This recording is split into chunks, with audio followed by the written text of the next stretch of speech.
I'm Algenon Cash, and you're locked in. Welcome to today's episode of Locked In, where we delve into the pressing economic issues shaping our nation. Of course, I'm your host, Algenon Cash, and joining me today is Dr. Jeff Sarbaum, who is an esteemed senior economist from UNCG right here in the Triad area of North Carolina. This morning, the Bureau of Economic Analysis reported a 0.3% annualized contraction in the United States GDP for the first quarter of 2025, the first decline since early 2022. This downturn is largely attributed to a surge in imports ahead of a newly imposed tariff policy from the White House, which significantly skewed trade balances. Simultaneously, consumer confidence has plummeted to 86, marking the lowest level since May 2020, as households grapple with rising prices and economic uncertainty. Retailers are sounding alarms over potential empty shelves and escalating prices, raising concerns about the upcoming shopping seasons. In this episode, we'll unpack these developments with Dr. Sahlbaum, exploring their implications and what they signal for the road ahead. Dr. Sahlbaum, thank you for locking in. How are you? I'm doing great, Algenon. How are you doing today? It's great to be here. I am well. I'm well. You and I are new friends. We literally met a week ago from Yes, we today. did. And I had the chance to moderate a panel conversation called Unleashed Triad, hosted by Triad Local First on the campus of UNC Greensboro. And I was really impressed with your commentary. And I said, I've got to get you on the show. And the timing is absolutely perfect because we had some big economic news here today that I'm sure my audience wants to learn more about. But before we get into that, you are a senior economist at UNCG. The opinions that you'll share on today's show are your personal opinions and not opinions of the college itself. But just give my audience a little introduction on who you are and how you landed at UNCG. Yeah, I've been at UNCG for 25 years now, and I'm primarily a teacher. I teach thousands of undergraduate students, often in a single year. I think I've taught about 20,000 students over the course of my career there. And I primarily teach courses in international economics and principles of economics courses. And I have a couple of national textbooks out there that I like to work on and try to keep up to date for the students. Well, Dr. Sahlbaum, I think all of us across America have been students of the economy at least the last 100 days. And I think many of us have been getting a crash course on how tariffs work and how interconnected the global economy is and just how sensitive things are here in the U.S. economy. So let's start there. I did mention that today we got a big report on what's happening with GDP. The United States economy contracted by 0.3% in the first quarter of 2025. I guess could you elaborate on the primary factors contributing to the decline? Sure. I mean, this is the largest decline we've had since the outbreak of COVID. Typically, when you have more than 2 quarters of negative GDP growth, you start to talking about being in a recession. So I think this is sort of the tip of the iceberg in terms of seeing a report this quarter that had negative GDP growth attached to it. Certainly, a lot of the layoffs at the federal level are harming consumer demand and expenditure. There's a lot of uncertainty about what the future looks like. So people are being a little more cautious about their expenditures. And all of those things lead to less purchasing, which leads to declines in economic growth. And the tariffs are certainly something that we're about to begin experiencing, I think, a little bit more in full force in the next number of weeks because we have a large number of container ships and things that are, going across the Pacific right now, and they are not necessarily full.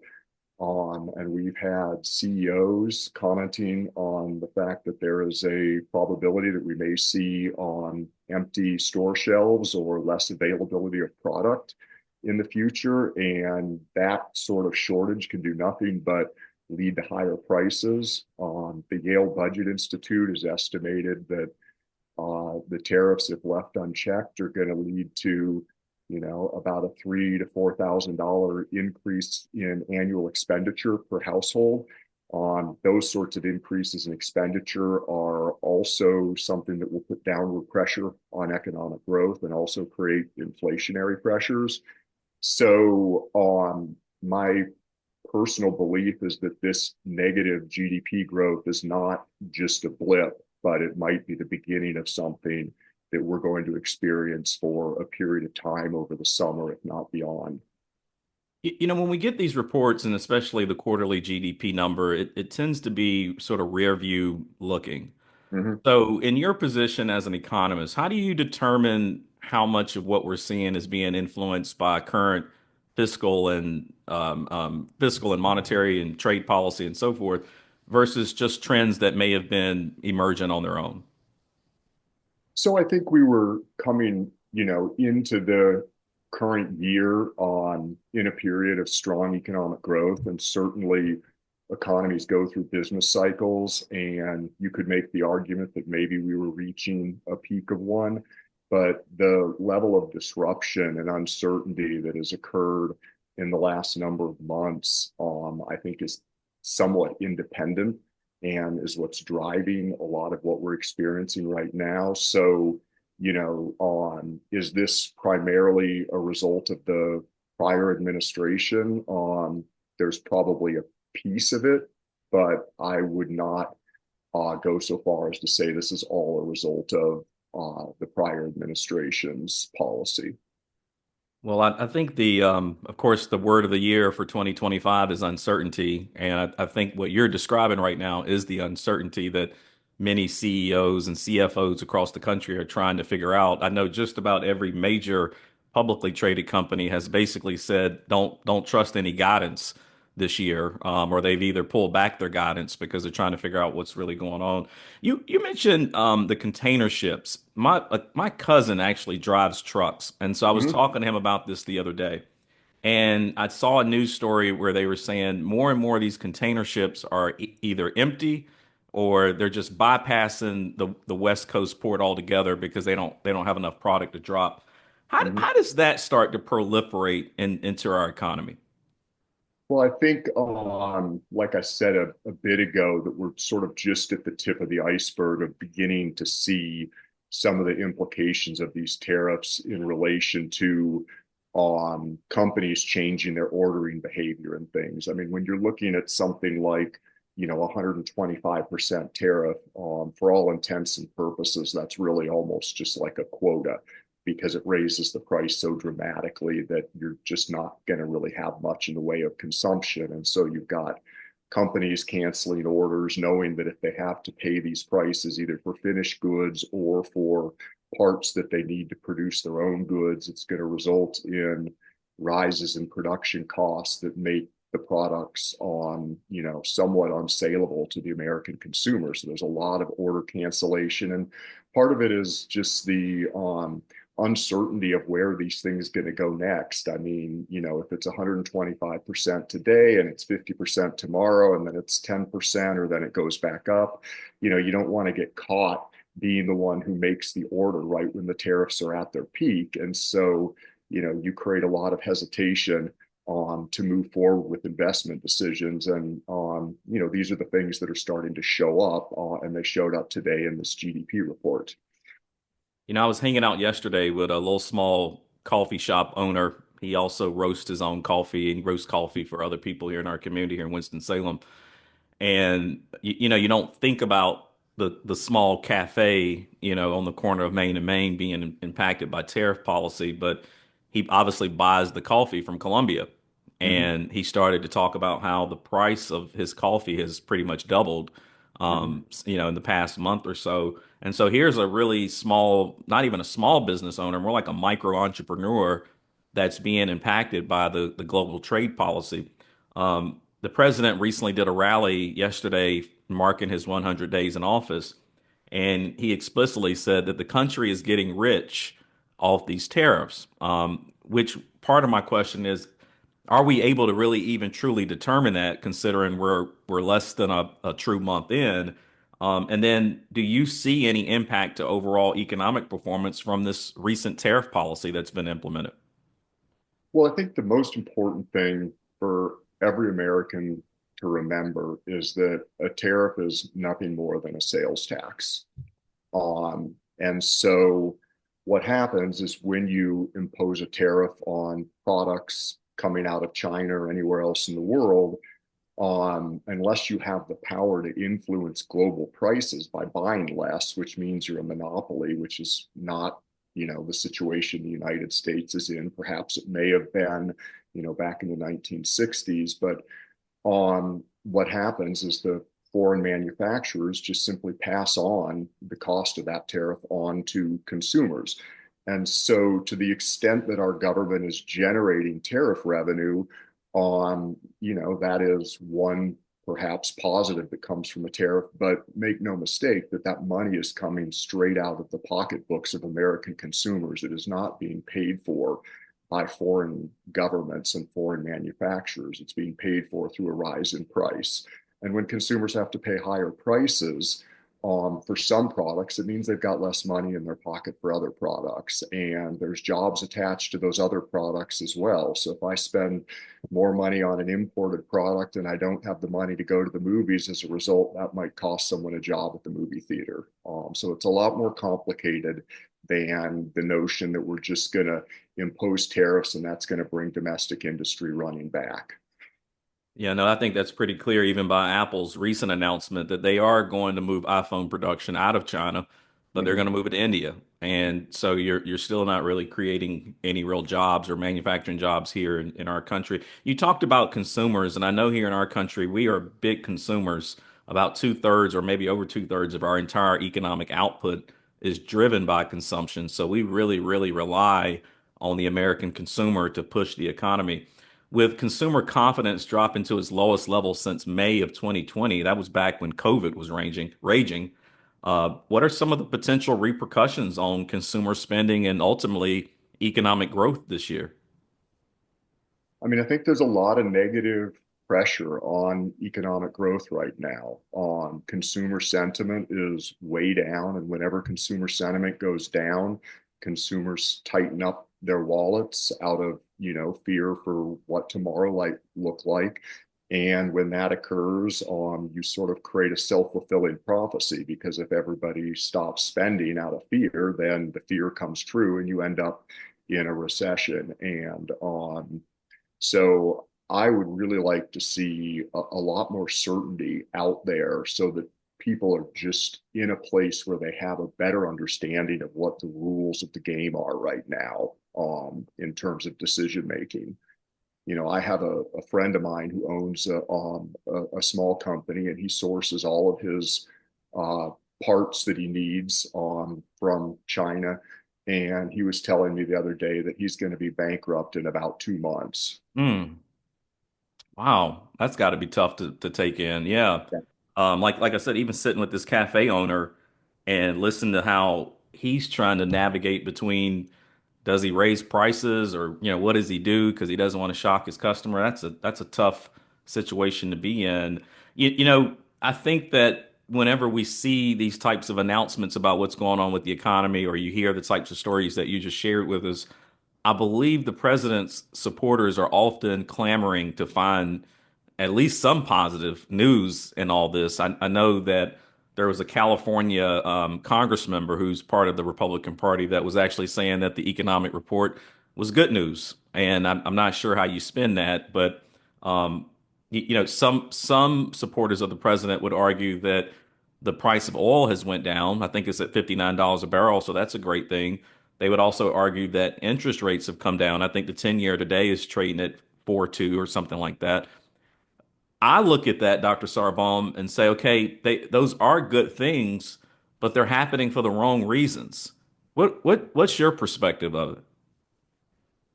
Well, I think certainly unemployment is rising right now. Certainly with all of the federal layoffs, and that's creating a softening of the economy. Interest rates going down is certainly a good thing for stimulating economic growth. It's going to be very challenging to maintain low interest rates if we get into an inflationary environment. One of my big concerns would be that these tariffs are similar to what might be considered a supply shock, sort of like what we experienced during the OPEC oil embargoes, where there's a big rise in production costs, and that results in rising prices as well as rising unemployment at the same time. And that's a really difficult thing for the Fed to handle because, when both of those things are happening at the same time, the policy only works on one of them and makes the other one typically worse. So that's going to be a real challenge if we get into what would be referred to as a stagflationary environment. And you mentioned that, there's some indication that prices are coming down. And, I'm fingers crossed that that's the case. But, the way the tariffs are currently in place and the kinds of things I'm hearing about what products are and primarily are not coming across and the empty containers, that there's no way that can't lead to tremendous upward pressure on price over the next 6 to 8 weeks would be what I'm hearing through the grapevine. Yeah, and I think oil prices are coming down because I think growth is slowing. It's not because of the tariff policy, but people are starting to price in slower economic growth, and that's going to drive the price of oil down. Also, it's going to drive supplies higher. It's going to mess with production. Again, I think it's just something that this administration is sort of hanging its hat on to try to argue that something positive is occurring. And same thing with interest rates. I think rates are coming down because people are pulling money out of the stock market and trying to go into a safe haven like treasuries, and that's driving the yield down. It's sort of like when you go to Chick-fil-A and they say, well, hey, we're going to give you a free chicken sandwich, but oh, by the way, it might poison you. So you're happy to get the free sandwich, but you are unhappy with the reason why you're getting the free sandwich. And I think that's a little bit of what's occurring right now. On the panel conversation a week ago when we initially met, I asked a couple of questions about stagflation. And Mm-hmm. my audience, I do have a new article or a new piece in the Carolina Journal that talks about stagflation, and you can go pick up the Carolina Journal. I encourage you to read that. For my audience here today, Dr. Sarbaum, many people don't know about stagflation. It's not something that we've had to deal with for a very long time, like many decades. Right. But when I look at the trends and I hear the insights from smart people like you and a lot of other economists, I am starting to hear that phrase stagflation more and more. I'm hearing more about contagion, Mm-hmm. things starting to spread out of the stock market and into the broader economy. For my audience, could you give us a quick education on what triggers stagflation, and does the Federal Reserve have the right tools to fight it if that's where we're going this year? Right. So it's a really good question, and I think it's one of the biggest concerns out there right now amongst economists. The closest parallel would probably be the OPEC oil embargo and the oil price shocks we experienced in the late 1970s when the price of oil and gasoline was going up two and threefold. And if you think about, the magnitude of some of these tariffs, those are sort of the same numbers. If you're talking 100% increase in the price due to a tariff, and I particularly think it's a similar magnitude, when oil is a small percentage of the input of the total product that's being produced, whereas the tariff is on the entire product. So you need a smaller tariff rate to have the same sort of magnitude of impact as a higher rise in the price of oil. But what happens is when all production costs go up, that raises costs of production. And when costs of production go up dramatically, it decreases people's ability to spend. And then when that happens, economies start to slow down. And when that happens, unemployment will start to rise. And traditionally, when you have rising unemployment, the strategy would be to lower interest rates, and then that would stimulate borrowing and investment. And that's a very typical response to a typical business cycle where there's changes in demand from, one period to the next. But when you have these negative supply shocks, what you have is you have rising prices and rising unemployment at the same time. And so the traditional policy tool of cutting interest rates when you have unemployment is the exact opposite of the policy tool you want if you're trying to fight inflation. So you're stuck in a real catch-22. You want to fight inflation, you have to raise interest rates. That puts downward pressure on investment. That puts pressure on employment to go up. You want to fight unemployment, you cut interest rates. That promotes expenditure and employment, but it also puts pressure on prices to go up. And so, you're kind of handcuffed as a Fed. And I think we also talked previously about fiscal policy.